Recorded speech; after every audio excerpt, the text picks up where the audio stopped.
All right, to our chief Nova Scotia election correspondent now, Bryn Weiss. And Bryn, good to chat with you there on the waterfront in Halifax. Tell us what's going on today. What's the big story? Well, David, the big story today was unquestionably the rumors that BlackBerry might be set to lay off 40% of its workforce before the end of the year. That, of course, is a very big issue here in Halifax, given the smartphone maker has a large facility just in a Halifax suburb that employs about 400 people. Now, earlier today, NDP leader Darrell Dexter says he's going to keep fighting to keep those jobs here, even if other BlackBerry jobs elsewhere are being lost. Let's listen to Darrell Dexter from earlier today. I can tell you absolutely I intend to go out and fight for every job that I can in this province to make sure that people, particularly young people, and these are high-paying jobs for well-educated professional individuals, and we're proud to have BlackBerry in this province, and we want them to stay. Now, David, if the rumors that were first reported by the Wall Street Journal are true, BlackBerry could be shedding about 5,000 jobs. And the last time that happened, 95 jobs were lost here at the Halifax facility. Now, some people may be wondering why this is a campaign issue. And that's because, David, BlackBerry, over the years since it first came here in 2005, has received about $20 million in public money. First was a string of tens of millions of dollars to encourage them to come here. And just earlier this year, Darrell Dexter offered them $10 million over the next 5 years if they keep a minimum of 400 jobs at the facility here. Now, of course, Dexter's opponents, David, took shot at the Premier earlier today for what they called another example of corporate welfare. They said the government shouldn't be spending taxpayers' money on gambles trying to pick winners and losers in the corporate world. And with BlackBerry, David, they say the business case just isn't there. Let's listen to Progressive Conservative leader Jamie Bailey from earlier today. Like all Nova Scotians, going to be very disappointed if, in fact, Halifax's BlackBerry Centre is among those that will experience the wave of layoffs that's being reported. I've been a personal user and supporter of BlackBerry as a great Canadian company since one of the first BlackBerries came out, actually. And I think it highlights both the right way and the wrong way to go about encouraging investment in our province. And that is the difference between the cabinet-controlled slush fund, which we will eliminate, which included tens of millions of dollars, which Mr. Dexter was prepared to throw at BlackBerry just 2 months ago, which would have been obviously a wasted effort. And there, David, is the crux of the BlackBerry story on the campaign trail. Just very briefly, as we know, the Progressive Conservatives are going to do away with the Nova Scotia Jobs Fund. The Liberals say they're going to do away with that as well. They say Darrell Dexter and the NDP government have used about $90 million every year to pick winners and losers, and it's a fund that's run out of cabinet. Darrell Dexter, though, as we just heard, says that that fund is important to help keep jobs in the area. David? Again, this is something that comes up in every campaign and every election we've seen is people look to governments to create jobs, to sustain jobs, to keep jobs. And there's any number of ways to do that. Sometimes it's pretty expensive. $10 million over 5 years for one company for 400 jobs. And that's about it. Did you get any reaction in terms of, who's right and who's wrong in terms of everyday people on this one?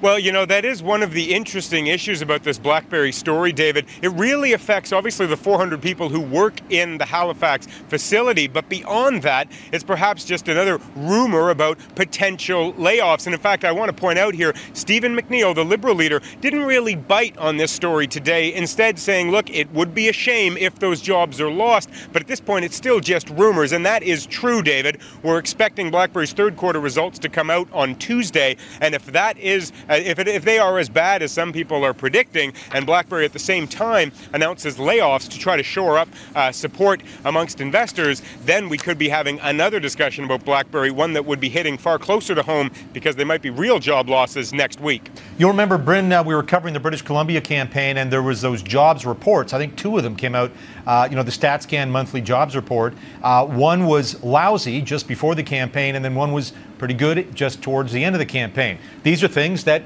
stick in voters' minds. At the very base, does everybody have a job? Can they pay taxes? Can they pay the mortgage? You know, David, we're going to be talking later on the show about what the most important issue is for Nova Scotians in this election, but I'll give you a little hint. It's jobs and the economy, silly. Yep, no, you got it right. Bryn Weiss, as I said, we'll see you a little later on in the show. Thank you, my friend. All right, now our Sun News team caught up with Kevin Lacey of the Canadian Taxpayers Federation to get his thoughts on this BlackBerry jobs plan and generally corporate welfare. Nova Scotians sunk about $15 million already into this. We're into perhaps another $10 million more over the next 5 years. And if these jobs leave, all of that money goes down the tube, which speaks volumes about the economic strategy that we've had for a long time in this province, which is to put out public money and hope jobs come. But when the money runs out, these jobs are often out the door with it.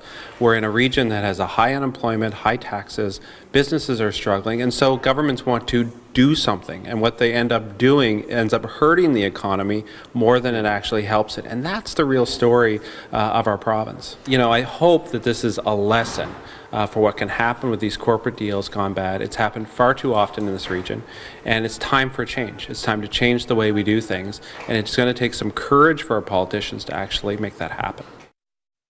All right, let's keep the discussion going with Rob Batherson, partner at the PR firm Color, and former Progressive Conservative staffer. He's in the legislature in Halifax. Rob, good to see you as always. And let's pick up on some of the things Bryn's been talking about, and that is a problem all governments at some point face, which is how do governments best create jobs? Do you do it with a direct grant? Do you do it in this way with some rebate programs for employers? For Progressive Conservatives, for Nova Scotians, have there been some examples of success, examples of how not to do it?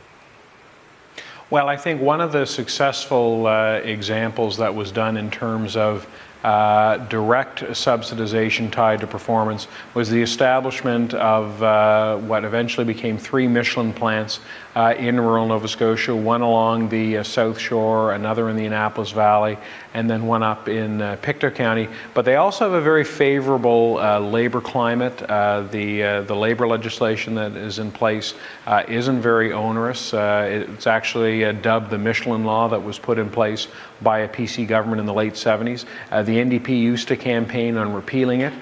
They have said they have no desire to fight old battles, but Michelin would be one example. But I think moving forward, the best approach to creating long-term wealth and prosperity has to be lower taxation, has to be a more favorable regulatory environment, and less direct subsidies of the type that we've seen in the past.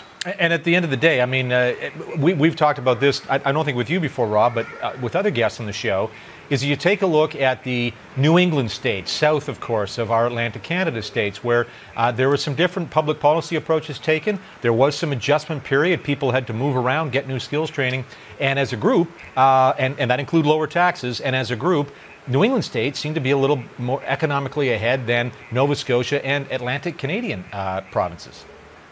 Well, the ultimate symbol of where government subsidies don't work involves the Sydney Steel plant, which was created as a Crown Corporation in 1967, literally sucked up $3 billion of taxpayers' money to modernize it. And it was John Hamm, when he was Progressive Conservative Premier, who campaigned in 1999 to end taxpayer support for Sydney Steel. The plant closed, the assets were liquidated, and we were able to move away from that direct taxpayer-funded support. But you can literally apply close to a third of Nova Scotia's debt once you take in the $3 billion of accumulated losses compounded for interest to that Sydney Steel plant.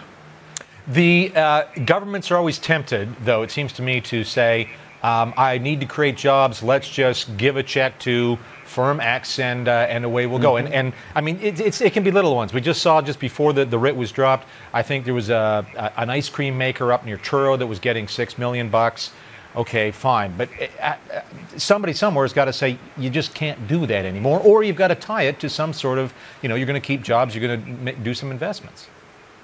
Well, absolutely, and the payroll rebate program, which some people do confuse as direct subsidization, in fact, it's targeted tax relief in many ways. So essentially, the employer has to create and maintain the jobs before they get a break on their taxes. So it's a way to provide targeted tax relief tied directly to job creation or job maintenance. And I think that's one of the things that, while Jamie Bailey, the PC leader, has called for the elimination of direct subsidization, payroll rebates administered by Nova Scotia Business Inc., which operates at arm's length from government, would continue, because the taxpayer never loses.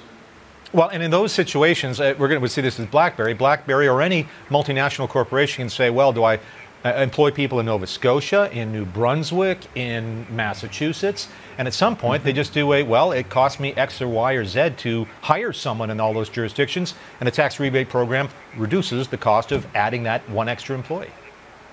That's right. It's extremely competitive when you're dealing with multinationals who can choose to invest literally in hundreds of jurisdictions across North America, let alone thousands around the world. But I do think the longer-term solution has to involve getting away from writing